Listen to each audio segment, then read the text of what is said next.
বন্ধুরা, আপনারা সবাই বিভিন্ন ধরনের মুভি দেখতে পছন্দ করেন, তবে তার মধ্যে কিছু মুভি আপনাদের বিশেষভাবে আকর্ষণ করে। আজ আমি আপনাদের জন্য এমনই একটি অসাধারণ দক্ষিণী কালো জাদুর ভূতের মুভির গল্প নিয়ে এসেছি, যা কান্তারা এর মতো মাস্টারপিস মুভি থেকে অনুপ্রাণিত হয়ে তৈরি হয়েছে।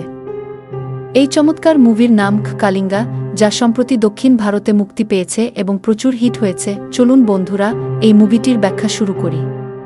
তবে তার আগে, যদি আমার ব্যাখ্যাগুলি আপনাদের ভালো লাগে, তাহলে দয়া করে আমার এই চ্যানেলটি সাবস্ক্রাইব করুন এবং অনেক ভালোবাসা দিন, যা আমাকে কাজ করতে আরও অনুপ্রাণিত করবে। মুভির শুরুতে আমরা দেখি হিরণ্যকশ্যপ বধের গল্প।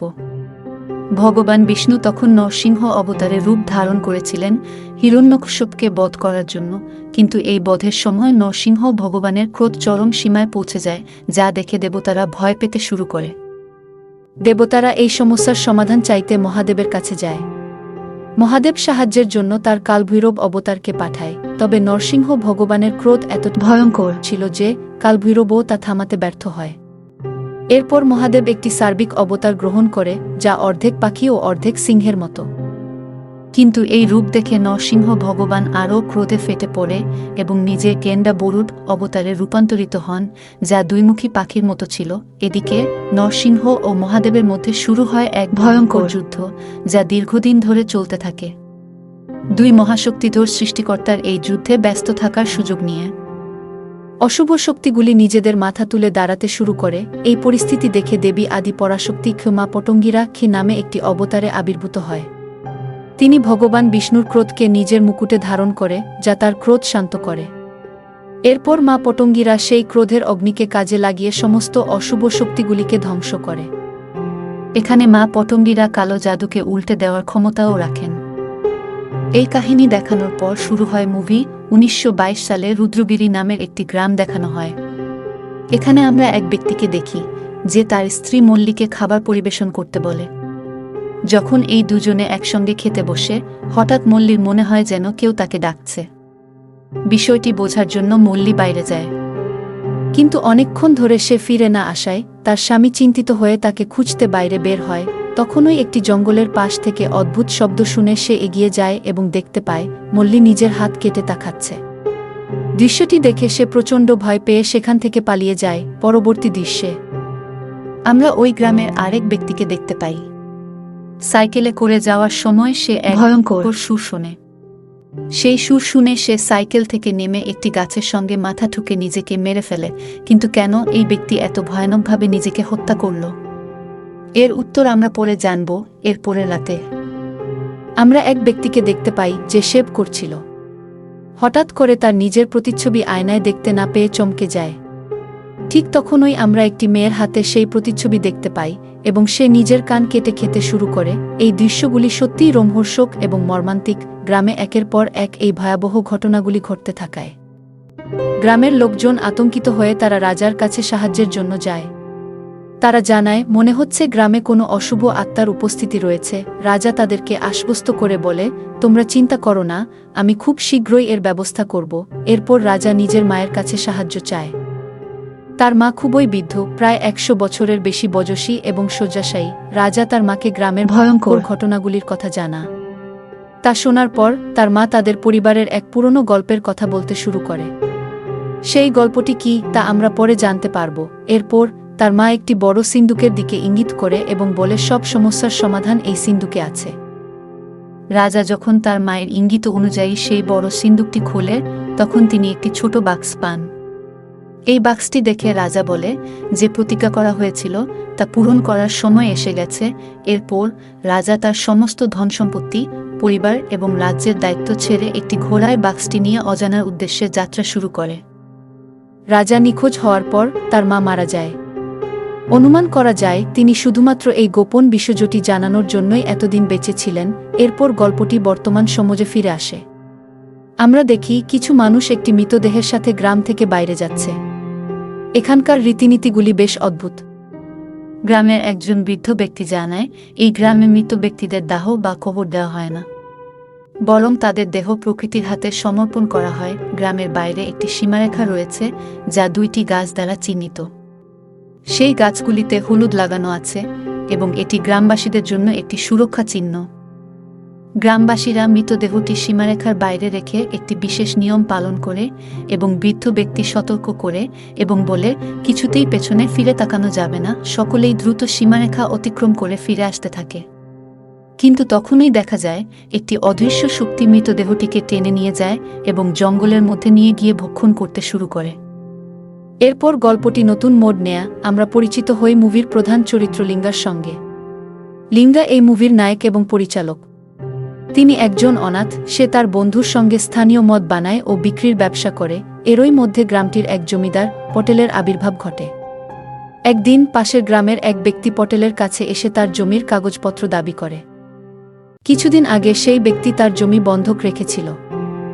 এখন জমিদার পটেলের গল্প শুরু করা যাক। পাশের গ্রামের সেই ব্যক্তি যে আগে পটেলের কাছে তার জমি বন্ধক রেখে কিছু টাকা ঋণ নিয়েছিল, এবার সেই টাকা ফেরত দিয়ে জমির কাগজ ফেরত নিতে আসে। পটেল প্রথমে তাকে স্বাগত জানিয়ে খাবার খেতে বলে, কিন্তু খাবার শেষে যখন সেই ব্যক্তি তার জমির কাগজ ফেরত চায়, পটেল ঠান্ডা মাথায় জানিয়ে দেয়, তুই টাকা ফেরত দিয়েছিস, কিন্তু আমি জমি ফেরত দেব না। এরপর পটেল তাকে নির্মমভাবে হত্যা করে। এরই মাঝে গ্রামের ঐতিহ্যবাহী উৎসব শুরু হয়। এই উৎসব দেবী পতঙ্গরাওকে সম্মান জানিয়ে অনুষ্ঠিত হয়। আমরা দেখতে পাই এক দম্পতিকে যারা গ্রাম থেকে বাইরে গিয়েছিল এবং এখন তাদের আত্মীয়ের বাড়িতে ফিরে এসেছে।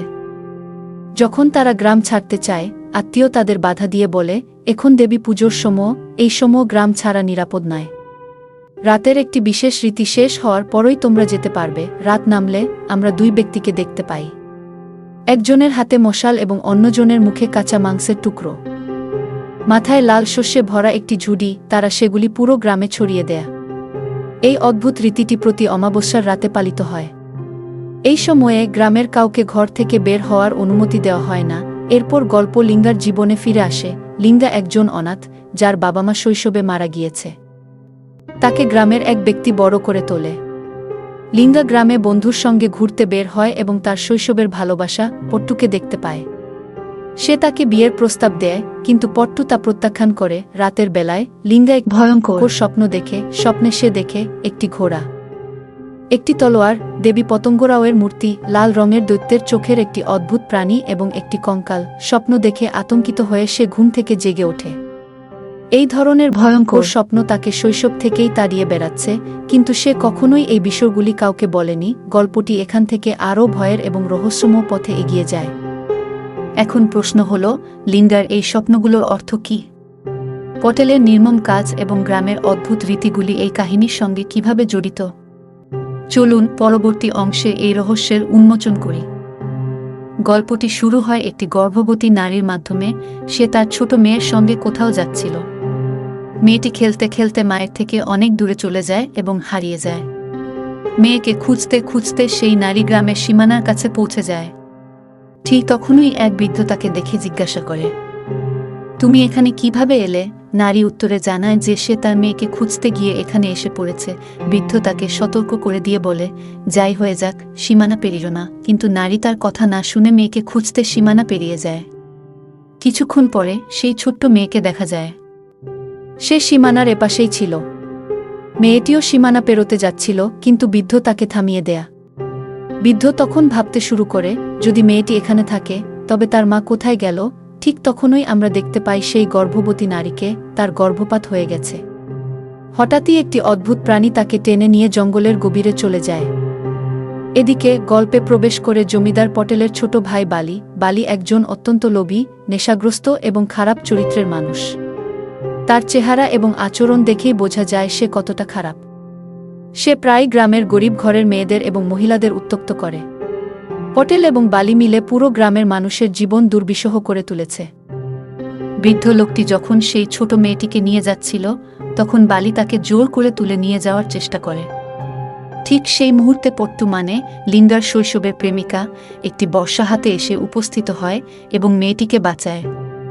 বর্ষার ভয়ে বালি পিছিয়ে যায়। এই ঘটনার কথা যখন পটেল জানতে পারে, সে ক্রোধে ফেটে পড়ে। সে ঘোষণা করে, আজ একজন মেয়ে আমাদের ভয় দেখিয়েছে, কাল পুরো গ্রাম আমাদের বিরুদ্ধে যাবে, তা আমি কখনোই হতে দেব না। যদি গ্রামের কোনো পুরুষ আমাদের বিরুদ্ধে কথা বলে তাকে হত্যা করা হবে। আর যদি কোনো মেয়ে কথা বলে তাহলে তার পরিণাম হবে আরও ভয়ঙ্কর। ব্যালি পট্টুর উপর প্রতিশোধ নিতে চায়। এক রাতে সুযোগ পেয়ে সে পট্টুকে তার বাড়ির বাইরে থেকে তুলে নিয়ে যায় এবং তার সাথে জবরদস্তি করতে শুরু করে। ঠিক তখনই সেখানে লিঙ্গা আসে। এই দৃশ্য দেখে সে বালিকে প্রচণ্ড মারে এবং তাকে সেখান থেকে তাড়িয়ে দেয় এবং পট্টুকে উদ্ধার করে। এবং যেমনটি সব সিনেমায় হয়, এই গুন্ডাদের হাত থেকে বাঁচানোর জন্য পট্টু ইমপ্রেস হয়ে লিঙ্গাকে প্রস্তাব দেয় এবং তাদের প্রেমের গল্প শুরু হয়। এখন সিনের পরিবর্তন ঘটে এবং আমরা একটি সাধ্যীকে দেখি। তিনি পতঙ্গগিরা দেবীর উপাসক। কিছু লোক তার কাছে একটি মেয়েকে নিয়ে আসে। এই মেয়েটি একটি খারাপ শক্তির অধীনে ছিল। এটি দেখে সাধ্বী তাকে বলে যে গ্রহ নক্ষত্রের সময় এখন ঠিক নেই, এই সময়ে খারাপ শক্তি চারপাশে ছড়িয়ে পড়েছে। এরপরে সাধ্বী সেই মেয়েটিকে তার মন্ত্র দিয়ে সেরে দেয় এবং আমরা জানতে পারি যে সাধ্বী সর্বদা গ্রামবাসীদের খারাপ শক্তি থেকে রক্ষা করে। এদিকে লিঙ্গা তার প্রেমের গল্পের শেষ অধ্যায় পূর্ণ করতে, অর্থাৎ বিয়ের জন্য পট্টুর বাবার কাছে যায়। পট্টুর বাবা বলে, পট্টুর বিয়ে ওই ব্যক্তির সাথে হবে যার নিজের জমি এবং সম্পত্তি আছে। তোমার কাছে তো শুধু মদ ছাড়া আর কিছু নেই। এই কথা শুনে লিঙ্গা বলে, আমার কাছে আমার পূর্বপুরুষদের 2 একর জমি আছে, যার আমি একমাত্র উত্তরাধিকারী। এই কথা শুনে পট্টুর বাবা তাকে বলে, ওই জমি তো তোমার দাদার সমর থেকেই জমিদারদের কাছে বন্ধক রাখা। প্রথমে তোমার জমি মুক্ত করো, তারপর বিয়ের স্বপ্ন দেখো। এরপর লিঙ্গা তার বন্ধুর সাথে বসে ভাবতে থাকে যে পটেল এত সহজে জমি ফেরত দেবে না, তবে তবুও পট্টুর জন্য তাকে সবকিছু করতে হবে। পরবর্তী সকালে লিঙ্গা কিছু লোককে নিয়ে জমিদার পটেলের বাড়িতে যায় এবং তার জমির কাগজপত্র চায়। পটেল বলে, তোমার দাদা ওই জমি আমার কাছে বন্ধক রেখেছিল, তাই আমি তোমাকে সেই জমি ফেরত দিব না। তোমার দাদা বন্ধকের টাকা পরিশোধ করতে পারেনি, তোমার বাবা বা তুমিও পারোনি, আমি কিভাবে জমি ফেরত দিব? লিঙ্গা রেগে বলে, পটেল সাহেব, আমি ভালো করেই জানি যে ঋণ অনেক আগেই পরিশোধ হয়ে গেছে, কিন্তু তবুও আপনি জমি দিচ্ছেন না। ঠিক তখনই বালি ও লিঙ্গার মধ্যে তর্ক বাঁধে। পটেল লিঙ্গাকে বলে, ঠিক আছে, তুমি জমি চাও তো তোমাকে 2 একর জমির বদলে 4 একর জমি দেব, তবে তা গ্রামে নয়, গ্রামের বাইরে জঙ্গলে। লিঙ্গা এই প্রস্তাব মেনে নেয়। এরপর পটেল কাগজে সাইন করে এবং লিঙ্গা কাগজপত্র নিয়ে গ্রামবাসীদের সাথে সেখান থেকে চলে যায়। তাদের চলে যাওয়ার পর বালি পটেলকে বলে, ভাই, আপনি তাকে এত সহজেই কেন যেতে দিলেন? তাকে তো মারতে হতো। পটেল বলে, সে গরিব ঠিকই, তবে পুরো গ্রাম তার পাশে রয়েছে। আর যে জমি আমি তাকে দিয়েছি তা অনেক বিপজ্জনক জমি। ওই জমিতে গেলে কেউ আর বেঁচে ফিরে না। সে সেখানে যাবে আর নিজেই মরবে। কখনো কখনো শক্তির বদলে বুদ্ধির ব্যবহার করা উচিত। পরের দৃশ্যে আমরা এক ব্যক্তিকে দেখি যিনি ভুলবশত বর্ডার পেরিয়ে গিয়েছিল। তখন এক অজ্ঞাত শক্তি সেই ব্যক্তির দিকে আসে এবং তার উপর আক্রমণ করে। কিছু সময় পর আমরা ওই ব্যক্তির কাটা মাথা মাটিতে পড়ে থাকতে দেখি এবং একটি প্রাণী তার দেহ চিরে ফেলে এবং তার অভ্যন্তরীণ অঙ্গ চারপাশে ছড়িয়ে দেয়।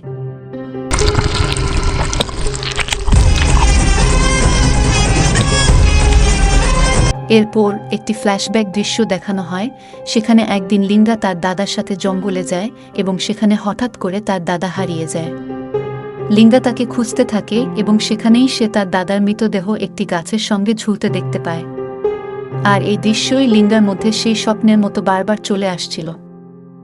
বিষয়টি শেষ হলে একদিন লিঙ্গা তার বন্ধুর সাথে সেই জমি পরিদর্শনের কথা বলে, যা পট্টুর বাবা শোনার পর বিয়ের জন্য রাজি হয়ে যায় এবং তাদের বিয়ে হয়ে যায়।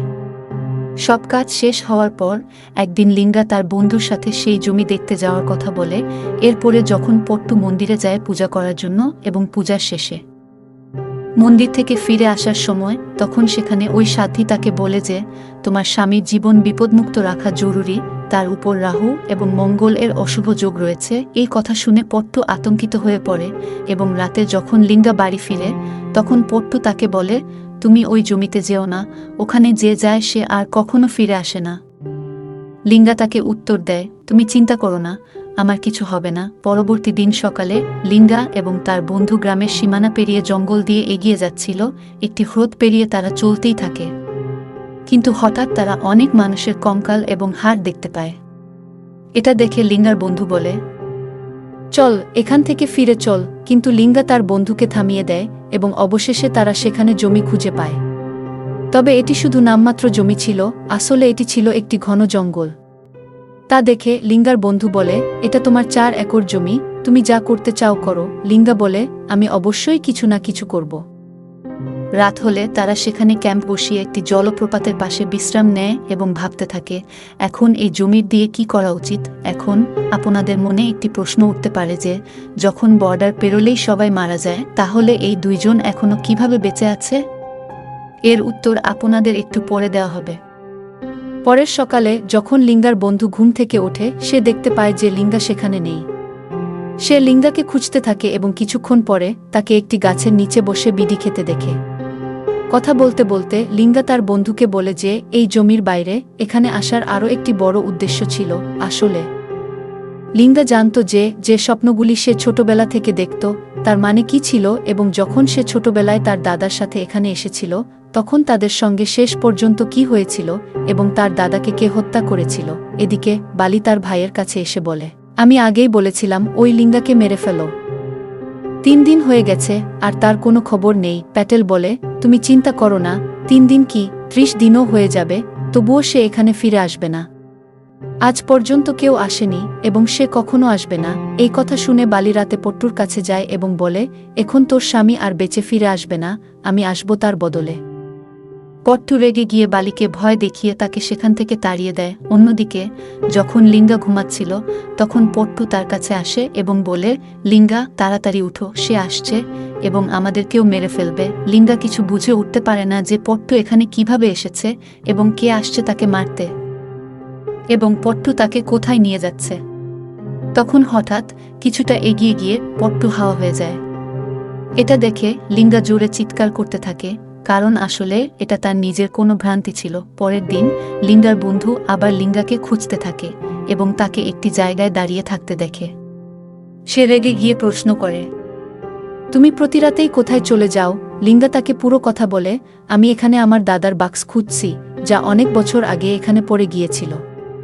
যখন আমি ছোট ছিলাম তখন আমার দাদু আমাকে বলেছিলেন, লিঙ্গা, যখনই তোমার জীবনে কোনো সমস্যা হবে তুমি সেই সমস্যার সমাধান এই বাক্সে পাবে। আর এই বাক্সটির জন্য আমি প্রতিদিন এখানে আসি আর জঙ্গলে খুঁজি। একদিন লিঙ্গা সেই বাক্সটি পেয়ে যায়, যার মধ্যে একটি প্রাচীন বই আছে। লিঙ্গা সেই বইটি পড়তে শুরু করে এবং আমরা জানতে পারি এই গ্রামটির রাজা সম্পর্কে। আসলে 18 শতকে রুদ্রগিরির রাজা রণশম্ভু রাজত্ব করতেন। তিনি যখনই তার থেকে সমৃদ্ধ রাজ্য দেখতেন তখন তাদের উপর আক্রমণ করে লুট করে করতেন। একদিন তার নজর পড়ে কালিঙ্গ রাজ্যের উপর। রাজা রণশম্ভু কালিঙ্গের বিরুদ্ধে অনেক যুদ্ধ লড়ে, কিন্তু কখনোই কালিঙ্গকে জয় করতে পারে না এবং এক যুদ্ধে তার মৃত্যু হয়। তার মৃত্যুর পর তার পুত্র ভেলুকে রুদ্রগিরির রাজা বানানো হয়। সে তার পিতার অসম্পূর্ণ ইচ্ছা পূর্ণ করার সিদ্ধান্ত নেয় এবং কালিঙ্গকে পরাজিত করার পরিকল্পনা করতে শুরু করে।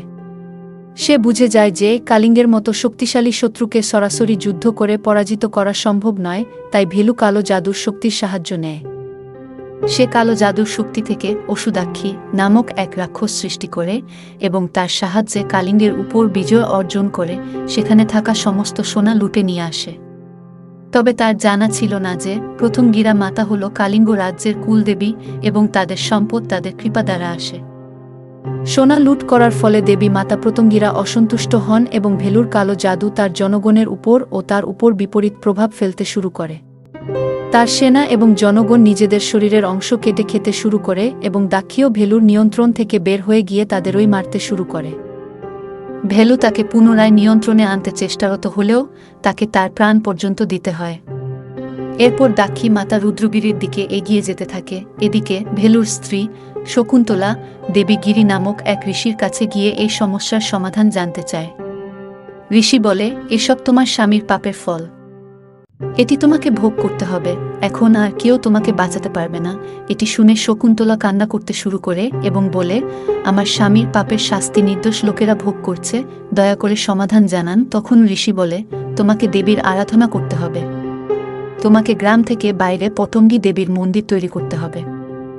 পুরাণ অনুযায়ী পতঙ্গী দেবী ভগবান বিষ্ণুর ক্রোধ প্রশমিত করেছিলেন এবং খারাপ শক্তির বিনাশ করেছিলেন। তিনি একমাত্র এইসব থেকে তোমাকে বাঁচাতে পারে যদি তিনি সন্তুষ্ট হন। তখন তিনি রুদ্রগিরির দ্বারে একটি কচ্ছপ তৈরি করবেন যা দাক্ষী পার হতে পারবে না।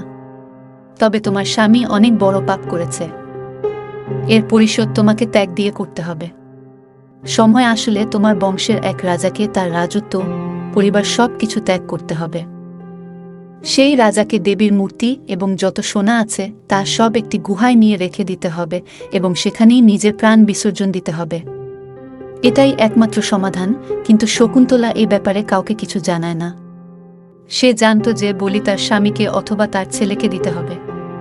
এইভাবেই বেশ কয়েক বছর চলে যায় এবং গ্রামে একের পর এক মৃত্যু ঘটে, যেগুলি আমরা মুভির শুরুতে দেখেছিলাম। এক নির্দিষ্ট দিন গ্রামবাসীরা নিজেদেরই শেষ করে দেয়। তারপর একদিন শকুন্তলার ছেলে তার মায়ের কাছে সমাধান জানতে চায়, তখন সে তাকে পুরো গল্প শোনায়। অর্থাৎ সেই বয়স্ক মহিলা যাকে আমরা মুভির শুরুতে দেখেছিলাম, সে ছিল শকুন্তলা। এরপর শকুন্তলার ছেলে গ্রামবাসীদের মঙ্গলার্থে সেই গুহায় গিয়ে নিজের জীবন উৎসর্গ করে। এরপর দৃশ্যটি বর্তমান সময়ে স্থানান্তরিত হয় এবং আমরা লিন্ডাকে দেখি। সে এই বইটি পড়ার পর তার স্বপ্নের অর্থ বুঝতে পারে। সেই ঘোড়াটি রাজার ছিল, যা দিয়ে সে সোনা নিয়ে গিয়েছিল। প্রথমটি দেবীর মূর্তিও সেই গুহাতেই আছে। সেই কঙ্কালও সেই রাজার ছিল এবং সেই প্রাণীটি আর কেউ নয়, বরং অসুরদাক্ষী। এই স্বপ্নগুলো লিন্ডা দেখে, কারণ সে ওই রাজার বংশধর। বহু বছর আগে তার দাদাজিও সেই সোনার সন্ধানে এখানে এসেছিলেন, কিন্তু অসুরদাক্ষী তাকে মেরে ফেলেছিল। লিন্ডা তার বন্ধুকে জানায়, এ কারণেই আমি সেই জমি আমার নামে করে নিয়েছি, কারণ আমি অনেক বছর ধরে সেই গুহাটি খুঁজছিলাম এবং এখনও গুহাটির সন্ধানে আছি। এখন অবশেষে তারা সেই গুহাটি খুঁজে পায়। এরপর তারা গুহার ভেতরে প্রবেশ করে এবং দেখে যে গুহার দেয়ালে অসুরদাক্ষীর চিহ্ন তৈরি রয়েছে। অর্থাৎ এই গুহা তারই। তারা সাহসিকতা দেখিয়ে সামনে এগিয়ে যায় এবং রাজার সোনা এবং তার কঙ্কাল সবকিছু পায়। এর আগে তারা যখন সোনা নিয়ে গুহা থেকে বের হওয়ার প্রস্তুতি নিচ্ছিল, বালি তার লোকদের সাথে সেখানে পৌঁছায়। বালি লিন্ডাকে বলে, আমি তো এখানে এসে চেক করতে এসেছিলাম। তুমি কি জীবিত আছো নাকি মারা গেছো? কিন্তু তুমি তো জীবিত আছো, তাই আমি এখন তোমাকে নিজ হাতে মেরে ফেলব। কিন্তু ঠিক তখনই সেখানে অসুরদাক্ষী এসে বালি এবং তার লোকদের উপর আক্রমণ করে এবং তাদের মেরে ফেলে খেতে শুরু করে। যখন সে লিঙ্গা এবং তার বন্ধুর কাছে আসতে যায়, তখন লিঙ্গা পূর্বপুরুষের তলোয়ার তুলে তার সামনে দাঁড়িয়ে পড়ে। এখানেই আমরা জানতে পারি যে লিঙ্গা কোনো সাধারণ মানুষ নয়। তার জন্ম পশ্চিমী নক্ষত্রে হয়েছিল এবং তার জন্ম অসুরদাক্ষী এর অবসান ঘটানোর জন্যই হয়েছে, তবে লিঙ্গার পতঙ্গরাওর সাহায্যর প্রয়োজন হবে। এরপর আমরা পতঙ্গরাওকে দেখতে পাই, তিনি পৃথিবীর দিকে তার শক্তি প্রেরণ করে। এদিকে লিঙ্গা তার বন্ধুর মাধ্যমে অশুদ্ধ দাক্ষীকে বিভ্রান্ত করে এবং সুযোগ পেয়েই এক আঘাতে তাকে শেষ করে দেয়। এরপর সেই বাক্স থেকে পতঙ্গিয়া দেবীর মূর্তি পাওয়া যায়। তারপর সব সোনা নিয়ে তারা সেখান থেকে চলে আসে। এরপর লিঙ্গা, তার বন্ধু এবং পট্টু বেশ ধনী হয়ে ওঠে এবং আমরা জানতে পারি সেই প্রশ্নের উত্তর, যে কেন সীমান্ত পার করার পরও লিঙ্গা এবং তার বন্ধুর কিছু হয়নি। আসলে সেখানে যাওয়ার আগে সেই সাধ্বী পট্টুকে দুটি রক্ষা কবচ দিয়েছিলেন, যা পট্টু লিঙ্গার কুমিতে তার বন্ধুর হাতে বাঁধে এবং তাদের জঙ্গলে পাঠিয়ে দেয়। যাই হোক, তিনজন এখন গ্রাম ছেড়ে চলে যায়। এরপর আমরা গ্রামে একটি দৃশ্য দেখি, যেখানে আমরা আবারও খারাপ শক্তিগুলিকে সক্রিয় হতে দেখি। পরে আমরা দেখি যে খারাপ শক্তিগুলি একত্রিত হয়ে দাক্ষীর মতো আরেকটি রাক্ষস তৈরি করেছে, যা দেবী পতঙ্গীর মনোযোগ বিঘ্নিত করে। এবং এই দৃশ্যের মধ্য দিয়ে মুভির গল্প এখানেই শেষ হয়। তাহলে বন্ধুরা, আমি আশা করি আপনাদের এই মুভির গল্পটি বেশ পছন্দ হয়েছে, কারণ মুভির গল্পটি সত্যিই খুব সুন্দর এবং আকর্ষণীয়, যা কান্তারা সিনেমার মতো। এবং আশা করি কোথাও না কোথাও আপনাদের অবশ্যই ভালো লেগেছে। তাই এই ভিডিওটি ভালো লাগলে আমাদের চ্যানেলটি সাবস্ক্রাইব করতে ভুলবেন না এবং ভিডিওটি যদি ভালো লাগে তাহলে লাইক দিন। আবারও দেখা হবে আরও অসাধারণ মুভি নিয়ে। ততক্ষণ পর্যন্ত বিদায়।